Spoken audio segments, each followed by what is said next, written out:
Assalamualaikum warahmatullahi wabarakatuh. Melanjutkan kisah novel sebelumnya, novel berjudul Ku Kembalikan Gaji Suami Pada Ibunya.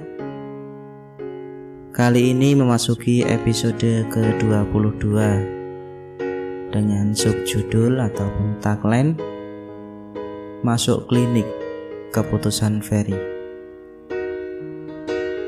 Semoga terhibur.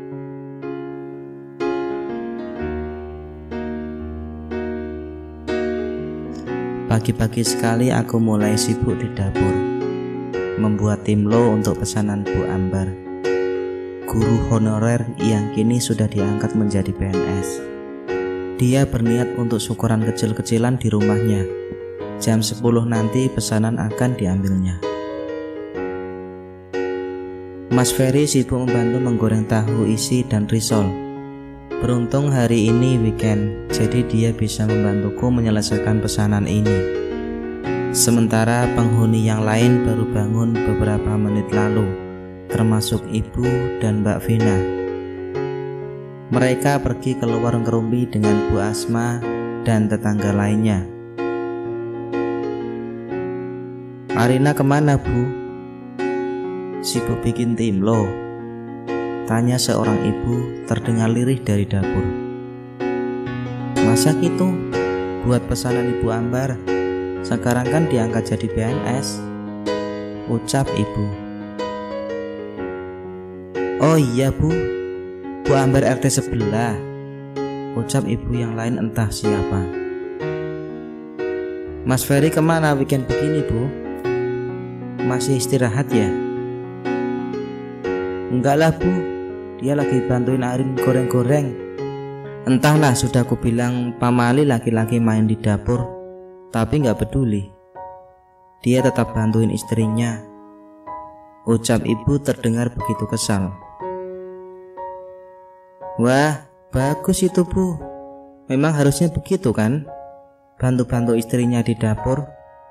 Bapaknya anak-anak juga gitu kok Bu. Suara Bu Asma ikut berkomentar. Ibu tak menjawab lagi. Aku yakin saat ini dia pasti menahan kesal dan gregetan setelah mendengar ucapan Bu Asma yang tak sengaja membela Mas Ferry karena sudah membantuku mendapur.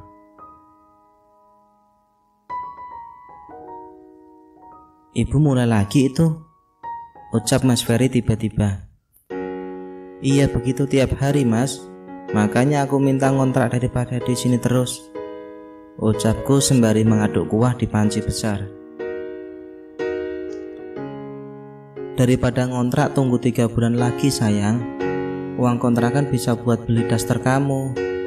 Insya Allah sudah pas uangnya, bisa cash nanti beli rumahnya. Kamu juga nggak mau kredit kan? Takut jatuh riba kalau pakai denda-denda segala, ucap Mas Ferry lagi. 3 bulan itu lama Mas, rasanya aku gak betah. Lebih lama 2 tahun kan? Selama ini masih betah, masa nunggu 3 bulan saja gak betah? Ucap Mas Ferry dengan senyum tipisnya. Duh Mas, betah juga karena terpaksa, balasku dengan mengerucutkan bibir. Kalau Mbak Vina sama Ibu ngomong macam-macam gak usah didengerin, cuek aja. Yang penting tetap menghormatinya, ucap Mas Ferry lagi. Ku hembuskan napas panjang, bahas soal mengontrak hanya ada perdebatan saja, capek dan malas. Ku lirik jam dinding sudah pukul 9 pagi, timlo sudah matang, gorengan juga tinggal bala-bala saja yang belum digoreng. Kulihat Mas Ferry cukup kelelahan. Dia duduk di kursi makan sembari menyeruput kopinya sambil ngemil tahu isi. Biar aku saja yang goreng Mas, kamu istirahat saja ya. Terima kasih banget sudah dibantuin, ucapku sambil tersenyum. Mas Ferry hanya mengangguk pelan. Habis ini kita makan di luar ya Rin? Sudah lama gak jalan-jalan. Wah, boleh banget itu Mas, balasku lagi. Mas Ferry kembali tersenyum, beranjak dari tempat duduknya. Dia pun berjalan ke belakang, mungkin ingin menikmati semilir angin dan sayuran hijau yang memenuhi halaman. "Mama, Ma!" Teriakan Vano begitu histeris membuatku buru-buru mengguyur tubuh dengan air. Entah apa yang dilakukan anak itu hingga teriak sekencang itu. Sepertinya dari arah dapur. "Astagfirullah, Vano!" Mbak Vino ikut histeris. Bang Sony pun terdengar keluar dari kamarnya. Suara ibu juga mulai terdengar berisik, sepertinya dari arah dapur. "Arina! Arina! Arina mana nih? Sudah tahu minyak panas begini malah taruh di sini." Ibu terdengar begitu murka, sementara Mbak Vina menangis terguguh. Aku segera keluar kamar setelah selesai mandi dan berganti pakaian. "Arin, kamu sengaja kan naruh minyak panas di sini? Kena tangan Vano semua." Mbak Vina tiba-tiba menuduhku. "Emang biasanya di situ, Mbak? Dari zaman entah kalau naruh minyak panas memang di pojokan situ samping telur mentah. Vano kok bisa ke situ ngapain?" Tanyaku sedikit kebingungan. Vano masih teriak kepanasan meski tangannya sudah diguyur air mengalir. "Mau goreng telur, Tante. Mama gak mau gorengin Vano telur ceplok, makanya mau goreng sendiri," ucap Vano di tengah tangisnya. Mataku membeliak seketika. Nah kan, Mbak Vina jelas yang salah. Sudah tahu anak minta makan, suruh gorengin telur aja gak mau. Balasku tak mau kalah. "Kalau minyaknya nggak di situ, Vano juga nggak akan ketumpahan minyak panas," bentak ibu lagi. "Dari zaman dulu sisa minyak memang ditaruh di situ kan, Bu? Ibu sendiri yang minta. Bisa-bisanya sekarang nyalain aku," balasku lagi. Daripada berdebat lebih baik Vano dibawa ke klinik saja, Mbak, biar diobati sama dokter. Tangan anakku jadi melepuh begini gara-gara kamu, Rin. Pokoknya kamu harus tanggung jawab. Aku mau lapor sama Ferry soal ini. Kamu memang sengaja naruh minyak panas di situ. Mbak Vina masih sibuk mengipasi punggung tangan Vano yang melepuh. Tak selang lama suara mobil Mas Ferry datang. Dia baru pulang dari rumah Mbak Cindy karena ada sedikit keperluan kantor, katanya. Ferry, antar Vano ke klinik, dia tersiram minyak panas," teriak Mbak Vina sembari menggendong Vano menuju teras. Mas Ferry yang baru mau masuk ke dalam rumah terhenti seketika. Dia membalikkan badan, buru-buru membuka pintu mobil untuk mengantar Vano ke klinik. Aku pun mengikuti mereka menggunakan motor karena dilarang Mbak Vina ikut masuk di dalam mobil yang sama. Sudahlah, aku tak ingin berdebat di situasi seperti ini. Rencana makan di luar dengan Mas Ferry sore ini pun terancam batal. Padahal jarang sekali dia mengajakku makan di luar. Tapi apa mau dikata, semua memang di luar rencana. Sampai klinik, Bang Sony segera merebahkan Vano ke berangkar, menjelaskan kronologi tangan Vano yang melepuh itu dengan seorang perawat.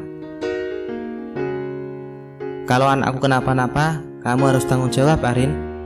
Kamu senang lihat keponakanmu menangis kesakitan begitu." Suara Mbak Vina cukup keras, membuat beberapa orang di dalam klinik menoleh ke arah kami. "Astagfirullah, Mbak. Kalau benci sama aku jangan kelewatan. Sampai fitnah seperti itu," ucapku lirih. "Kenapa?" "Karena kamu sakit hati soal tuduhan selingkuh tempo hari. Jadi sekarang sengaja balas dendam, begitu?" "Pikiranmu picik sekali, Mbak. Yang penting sekarang urus Vano dulu. Masalah itu dibahas belakangan," balasku cepat. Kulihat Mas Ferry berjalan tergesa ke arah kami. Dia tadi membantu Bang Sony membawa Vano ke dalam ruangan dokter.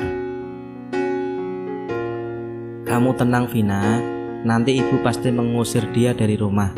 Semakin lama si Arin memang semakin banyak tingkah, ucap ibu pelan sembari mengusap lengan kiri Mbak Vina. Mas Ferry yang mendengar ucapan ibu sedikit ternganga. Maksud ibu apa sih Bu? Mas Ferry mengerutkan alisnya tak paham. Kamu gak tahu kan kalau Vano bisa seperti itu gara-gara Arina? Maksud ibu Arin yang sengaja numpahin minyak panas ke tangan Vano? Mas Ferry menatapku lekat seolah minta penjelasan lebih detail. Aku baru saja goreng tempe Mas. Setelah selesai aku masukkan minyak bekas itu di tempat biasa di samping telur karena sudah nggak dipakai. Penggorengannya aku cuci sekalian. Vano bilang minta Mbak Vina gorengin telur, tapi mamanya nggak mau, makanya dia mau nyoba goreng sendiri dan tumpahlah minyak itu ke tangannya. Mungkin kesenggol atau apa? Ucapku menirukan cerita Vano beberapa menit lalu.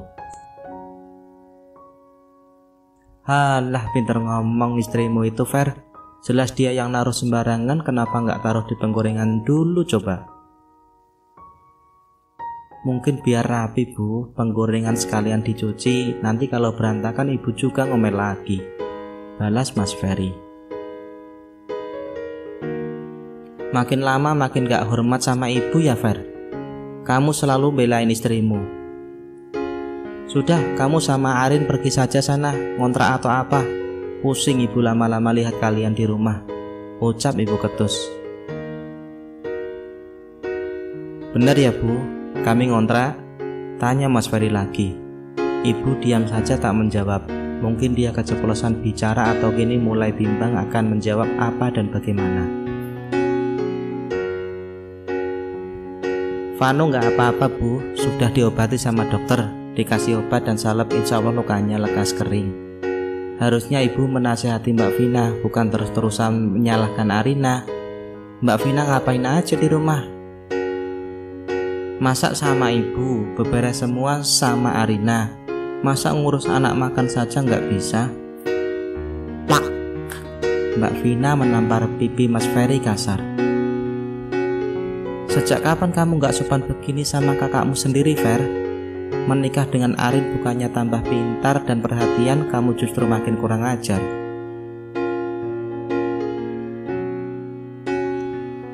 Ibu tampak mengusap pelan lengan Mbak Vina dan memintanya untuk istighfar berulang kali. Sementara aku menarik lengan Mas Ferry agar dia tak meladeni kakaknya. Sekarang dia sudah melihat dan merasakan sendiri bagaimana perlakuan Mbak Vina dan ibu selama ini. Baiklah, kalau memang ibu dan Mbak Vina ingin kami pergi dari rumah, kami akan pergi. Ferry tetap kasih jatah buat ibu 2 juta sebulan, tenang saja, ucap Mas Ferry kemudian. Dia terlihat masih begitu shock saat Mbak Vina tega menampar pipinya begitu saja. Biasanya kamu kasih ibu 3 juta kan? Kok malah mau dikurangi? Yang 1 juta jatah bulanan buat makan Bu, Ferry kasih ke Arin dong, kan kita disuruh ngontrak, balas Mas Ferry lagi. Ibu termenung sesaat. Mungkin menyesal karena sengaja atau tidak sudah mengusir anak dan menantunya sendiri.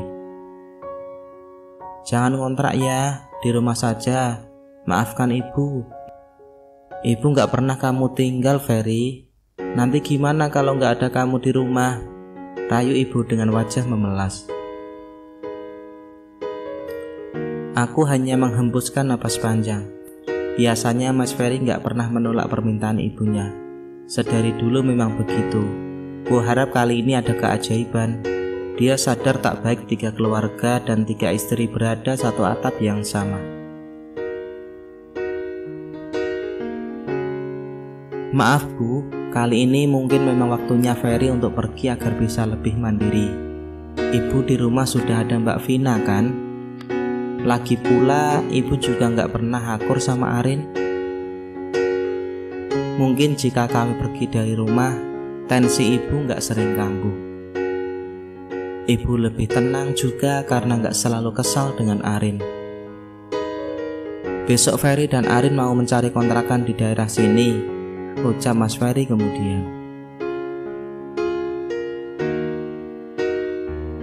Seperti mendapatkan transferan puluhan juta rasanya mendengar ucapan Mas Ferry barusan.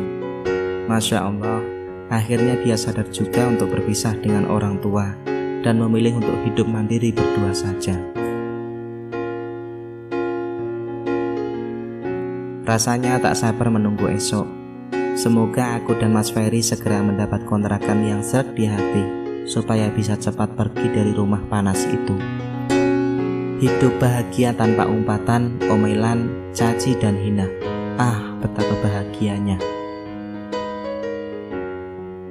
Nah, itulah kisah di episode 22. Siapa yang masih penasaran kelanjutannya? Tunggu esok ya kelanjutannya di episode 23. Terima kasih sudah menyaksikan novel ini. Bagikan jika memang cerita ini menarik untuk dibagikan. Silakan like, komen, dan subscribe. Terima kasih telah menyaksikan. Wassalamualaikum warahmatullahi wabarakatuh.